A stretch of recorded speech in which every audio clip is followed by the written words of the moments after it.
warahmatullahi wabarakatuh. Selamat siang semuanya. Rekan nama saya di sini Mamuddin Zaid Rahmatillah, 55121509024. Nah, di sini saya akan menjelaskan tentang praktikum mengenai uji dan analisis air sederhana. Nah, untuk yang uji analisis air sederhana ini dilakukan secara fisika, kimia, dan biologi nantinya. Nah, adapun tujuan dari praktikum ini yaitu untuk mengetahui dan menjelaskan konsep uji air sederhana secara fisika, kimia, biologi itu seperti apa, mempraktikkan uji fisika sederhana pada air baku. Terus yang ketiga ada mempraktikkan uji kimia sederhana pada air baku. Keempat ada mempraktikkan uji biologi sederhana pada air baku. Dan mempraktikkan dari hasil analisis air ini dengan pemeriksaan sederhana. Nah, adapun metode penjelasan metode yang akan saya jelaskan.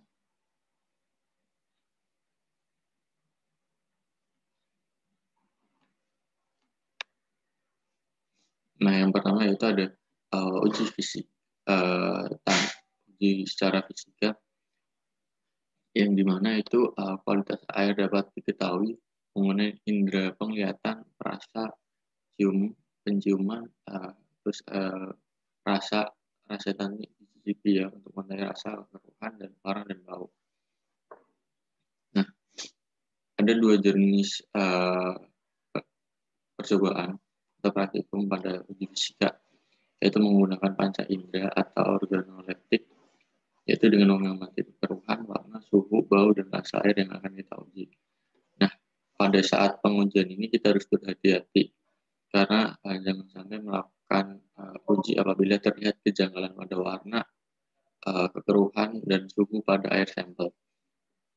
Terus yang kedua yaitu menggunakan metode sederhana secara fisika, yaitu dengan memasukkan segelas air yang akan diuji ke dalam gelas ukur sampel. Terus yang kedua yaitu ada tambahan segelas air standar layak minum ke dalam gelas ukur sampel. Nah, perhatikan reaksi yang terjadi nantinya ketika seperti perubahan warna, kekeruhan, suhu, bau, dan rasa. Dan apabila hasil analisis ini tadi menunjukkan adanya perubahan, terus adanya kemungkinan derajat pencemaran pada air cukup rendah dan dapat dijadikan bahan baku air minum. Nah, namun apabila yang terjadi perubahan ini kita disebutkan, maka dapat disimpulkan bahwa terdapat pencemaran pada air uji seperti itu. Langkah yang ketiga yaitu ada tahapan selanjutnya, yaitu tambahkan 2 gelas air bersih atau layak minum ke dalam gelas ukur sampel. Apabila dengan penambahan 2 gelas air bersih atau layak minum, kekeruhan, warna, suhu itu jadi normal, berarti tingkat pencemaran air sampel ini sedang. Tapi ketika pada uji tahapan selanjutnya ini masih terdapat kekeruhan, warna, suhu, itu berarti tingkat pencemarannya tergolong tinggi seperti itu ya. Nah, ini terlihat pada gambar ya. Ini langkah pertama, langkah kedua, langkah ketiga, dan langkah keempat. Nah, langkah keempat ini ketika sudah ditambahkan 2 gelas air seperti itu. Terus yaitu yang kedua, kita masuk ke uji kimia sederhana. Nah, uji kimia sederhana ini menggunakan air teh. Nah, di mana yang pertama ya, itu menggunakan air teh, di mana kita masukkan air uji ke dalam air gelas yang berisi air teh. Yang kedua, kita diamkan gelas yang berisi campuran air uji dengan air teh ini dalam keadaan terbuka selama semalam seperti itu. Nah, analisis kualitas air yang dicampur air teh apabila terdapat perubahan warna lendir dan lapisan minyak pada permukaan disimpulkan kualitas air tidak dijadikan bahan baku air minum.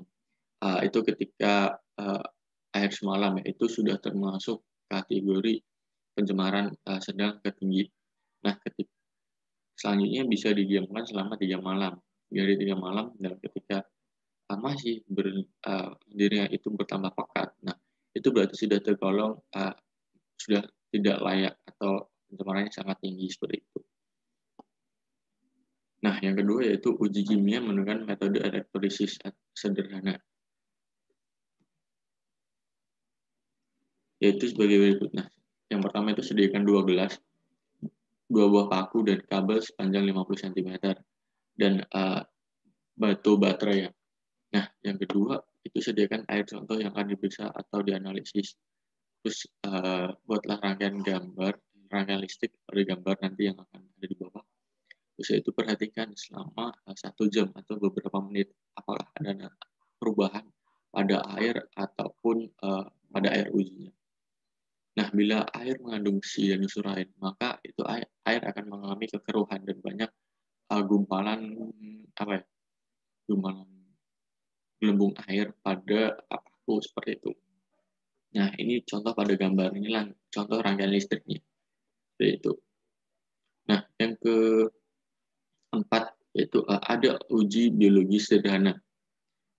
Uji biologi sederhana ini merupakan analisa kualitas air biologi secara bertujuan mengetahui ada atau tidaknya bakteri dalam air.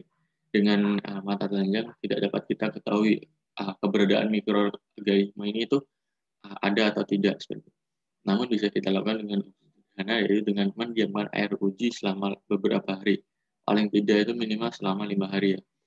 Nah, ini sangat sederhana sekali pada uji biologi ini, yaitu dengan memasukkan uji air ke dalam gelas yang tembus pandang atau tembus cahaya yang bening ya. Kemudian ditutup rapat pada atasnya. Nah, penutupnya ini juga bisa mungkin juga tembus cahaya. Yang kedua, letakkan gelas tersebut di tempat terbuka dan terkena cahaya matahari langsung selama 5 hari. Nah, setelah 5 hari, periksalah kondisi air apabila ada perubahan warna, gumpalan putih, atau seperti lendir atau tidak. Itu sebagai penentu air baku atau air minum ini layak sebagai air bersih atau tidak.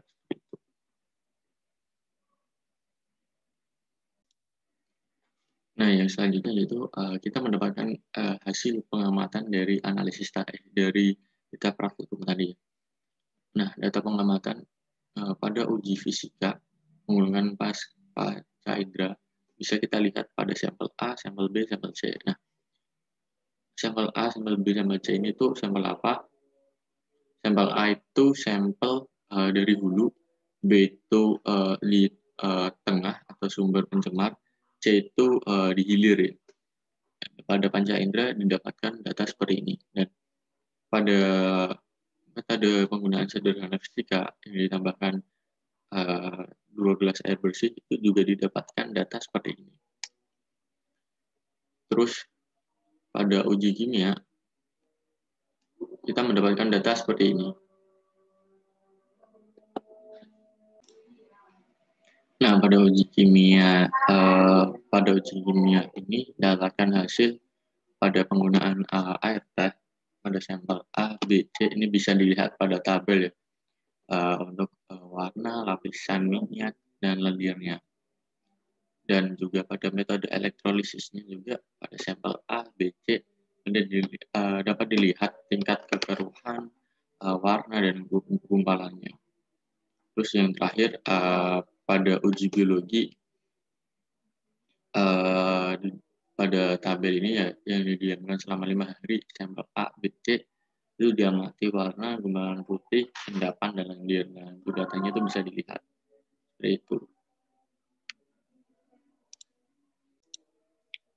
Nah, masuk ke pembahasan ya, yaitu pada praktikum.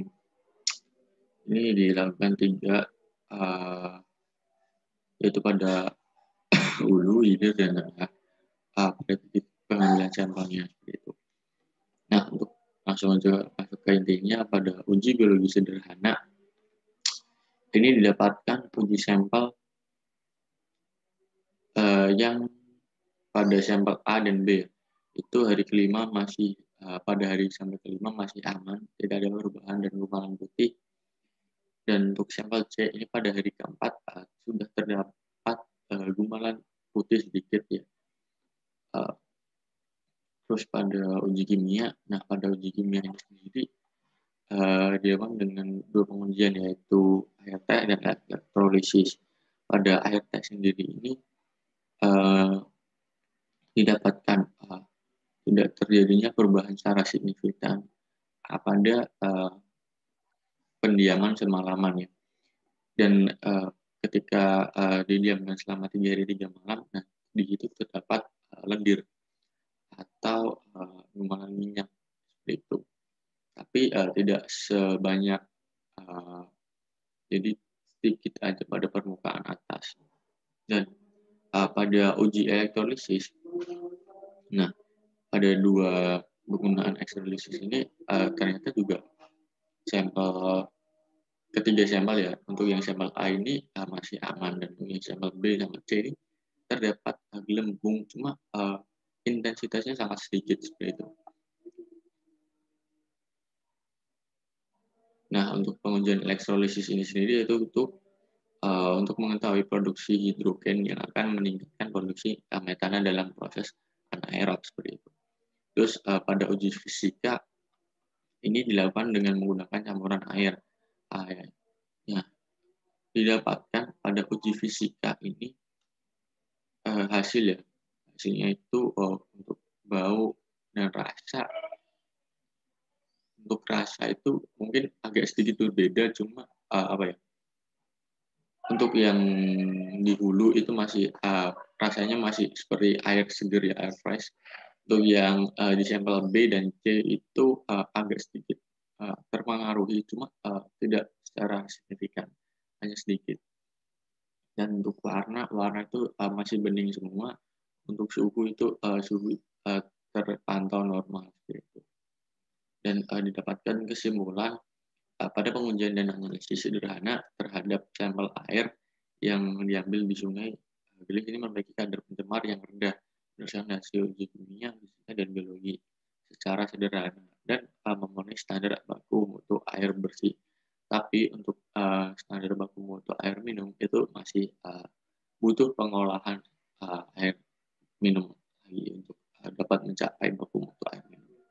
Seperti itu. Nah, untuk yang selanjutnya ini nanti saya akan tampilkan video mengenai pengambilan sampel di hulu, hilir, dan air. Jadi di hulu, tengah, dan hilir seperti itu. Dan saya akan tampilkan tampilan dari Google Maps jarak dari titik sampel A, B, dan C itu berapa seperti itu. Nah, berikut ini tuh data ini dari Puncak Gunung Muria ya. Ini ada di Desa Ratau, tepatnya ada di kita Desa Ratau. Terus yang kedua ini ada di tengah kota Kudus, yang dimana ini sumber penyemarnya ada industri, ada pemukiman seperti itu. Nah, yang ketiga ini hilir. Hilirannya ada di perbatasan selatan kota Kudus ya. Ini merupakan daerah endapan seperti itu. Dan untuk jaraknya sendiri dari hulu ke hilir ya, itu ada 29,6 km seperti itu. Yang ini perbandingannya yang kemarin saya ukur dari hulu ke tengah ini itu ada 21 km. Nah, untuk yang 21,5. Untuk yang tengah ke hilir itu ada sekitar 7 km seperti itu. Nah, untuk yang selanjutnya ini ada video pengambilannya ya.